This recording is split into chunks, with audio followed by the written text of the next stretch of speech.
Hello and welcome back to a Christmas special of Mackland's Motors. This is the answers to the Q&A questions that you asked a couple of weeks ago. Thank you to everyone for their response. I've had lots of interesting questions that I've been thinking about. So let's get cracking. The first question is from Todd Nelson, who asks, my dream 3-car garage, one from the 60s and 70s, one from the 80s or 90s, and one current car.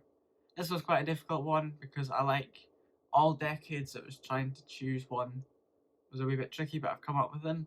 So a car from the 60s and 70s that I would have would be a Rover P6 3.5 litre V8. 80s and 90s I would have a Citroen XM, and a new car I would have a new BMW 5 Series Estate, obviously. Walls Wheels, thank you Jake Bell for asking this question, asked my favourite video to film and edit from 2021. Again, this is quite a tricky question to think about because I've loved all the videos I've made and have had such a great time making them all and had quite a laugh, but the one that sticks out in my mind is reviewing Mr. Joseph Lloyd's 2003 Rover 45 V6 automatic connoisseur. This was my favourite video to film just because of the hilarity of it all. Mr. Lloyd is a true gentleman and was giving great commentary and feedback from the back seats, and the sweet noises of the KV6 singing and the automatic transmission revving all the way up to 7,500 RPM. It's just so much fun and I would love to relive that experience. So big thank you to Joseph Lloyd of Lloyd Vehicle Consulting for allowing me to have that experience. Matty's Cars, hi Matty. We've spoken on the phone quite a lot, but we've yet to meet in person, so hopefully next year we can do that. He asked if I had to save either my BMW 3 Series or my Mg3 from a burning building, which one would I save? Well, if I wanted to escape from the burning building, I would be in the 3 Series, obviously. But the car that I wanted to save would be the Mg3, purely because it's the car that I've wanted the longest since 2013 when they first came out and I first saw them in magazines and online. It's the small car that I've always wanted, and now that I actually have one, it feels quite surreal and it means so much to me, and it's a lovely car, so that's the one I would want to save. The BMW is a lovely car, but it's more of an impulsive purchase. There was no emotion or thought behind it as such. It was just I fancied it. The Grand Teen, hi Bailey, asked my favourite car of all time. Now, this was I had to think long and hard about this, but the car that I have answered and come up with is, drumroll, is the original Citroen DS, or a DS, purely because of the innovation behind it, the hydraulic suspension, the swivelling headlights, the fact that it can drive missing a wheel, and the styling as well. I just think it's, even now, 50, 60 years on, it's so futuristic, and a lot of the features I had 50, 60 years ago, new cars are coming out with today, such as the swivelling headlights and such, and I just think it's an absolutely gorgeous car, and it would be a true honour to drive one and to even be a passenger in one. In fact, I have sat in one, and I'll try and show a picture now of it. So thanks Billy for that question, it was really thought-provoking. And RPM Spotter on Instagram asks, would I own an Mg Zt260? That's the one with the Ford Mustang 4.6 V8 rear-wheel drive. Of course I would. It's an MG, and it's a V8, and it's rear-wheel drive, and it's a saloon, or it's an estate. Those are just the perfect combinations of cool. I would absolutely love to own one. However, I don't think, being a Scotsman, I could stomach the fuel bill or the tax on it either, but we'll see. So thanks for that question. Dan asks, if MG released another Mg3 or Super Mini, what would I like it to look like? Well, I'd like them to take the facelifted ZS grille off and put that on the front. I would keep the 1.5 engine purely because I enjoy the revving of it and the zipping about in it. But to make it more usable and for consumers, a wider appeal for consumers, I would put the 1 litre 3-cylinder turbo GM engine in it that you can also find in the ZS. That produces about 110, 115 horsepower. and you can have that as an automatic or a manual, so that would be good for lots of consumers. But I would also have an electric powertrain in that, because it is only 8 years' time until new combustion engine cars won't be able to be sold in the UK. So MG really need to get their skates on with an electric Super Mini. For example, the Corsa E and the Peugeot 208E are selling really well, and they are fantastic cars. So I think an electric Super Mini would be a great seller for MG.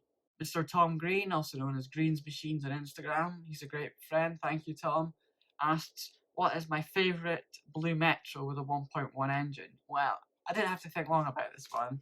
It is this one. Obviously it's your one, Tom. This is Tom's 1999 Rover Metro Rio 1.1, affectionately named Lily, and it is the most immaculate car I have ever seen in my entire life. That's not an understatement. This car has won many, many show awards, and Thomas has been a great friend to me, so this is my favourite Blue Metro. But he also, on another note, asked, what's my favourite brochure I have in my collection? Well, I've been on eBay for quite a while and surfing through different brochures, bought about 30 of them and read most of them and had a good think. But the one that I always go back to is the 1999 Rover 75 brochure pack. I've got the price list, the colour guide, and the actual magazine style brochure. This is my favourite brochure because my papa had a 2002 white gold CDTI Connoisseur saloon. I was growing up, and it's the Rover that made me love Rovers, and it's the car that made me love cars. So through this brochure, I can relive those memories, and it's quite emotional to read through it and to see the cars again and see the engineering and the writing behind it.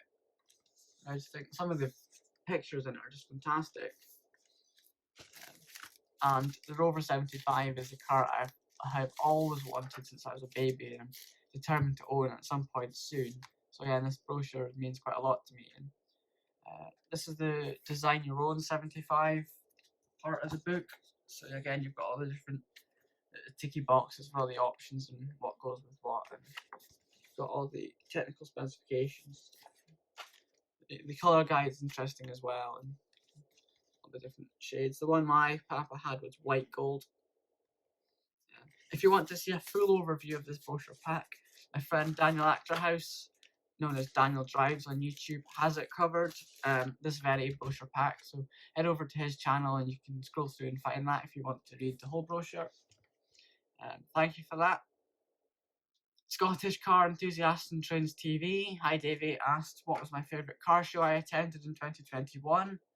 Well, it would have to be the BMC and Leyland Day, held on the 11th of July at the British Motor Museum near Gaydon, Warwickshire, because I got to meet so many amazing Instagram followers that I'd spoken to online but I hadn't met in person, so that was great to see everyone, and of course the huge variety of cars. We had My Mg3, we had Mg ZRs, MGBs, Rover SD1s, Rover 800s, Rover 75s, Allegros, Maestros, Metros, Marinas, Itals. There was a load of different variety all throughout the years. And of course, the ticket entry managed to get you through the museum as well, which is an experience in itself. There's so many amazing cars in there.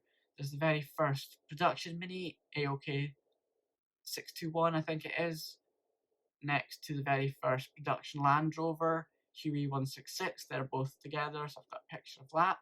Hopefully that'll appear on screen. There's quite a lot of concept cars that never quite made it to production, so it was interesting to see that.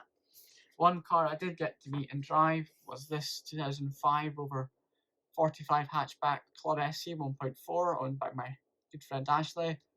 It was great to meet him and drive his car. I also got to meet Dan and Adam's 1989 Maestro 1.6. Got a wee drive around in the back of that, so that was great fun. My mum and dad had a Maestro when they were about my age, so it was great to see what it was like then. In fact, I've got a picture of that Maestro. I'll go and grab it. Here is my mum and dad's old Maestro, C975 KGB.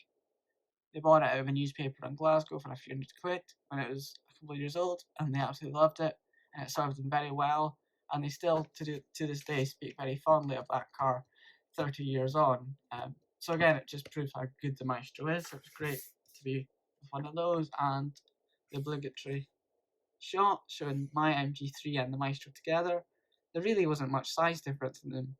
To be honest, the Mg3 is taller and the Maestro has a longer bonnet, but wheelbase is similar and cabin space is similar. So that was a great experience as well. And Daniel Actor House, we have podcasted together, we've FaceTime together, we've pen pal together, but again, we're yet to meet, so hopefully we can find a show this year coming up. He asks, what was my video highlight of 2021?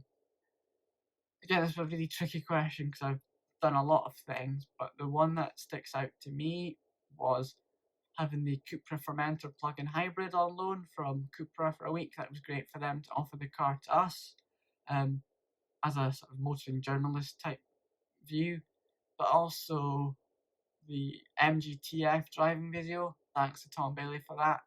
That was a great experience. First time driving a convertible, second time driving a K-Series, rear-wheel drive, mid-engined, light sports car. That was a fantastic experience. Tom's a true gentleman, so big thank you for allowing that to happen. So that was a great video to film, and it's a good laugh if you want to watch it. And that's all the questions for today. So big thank you for supporting the channel through 2021. We have lots of exciting content coming up in 2022.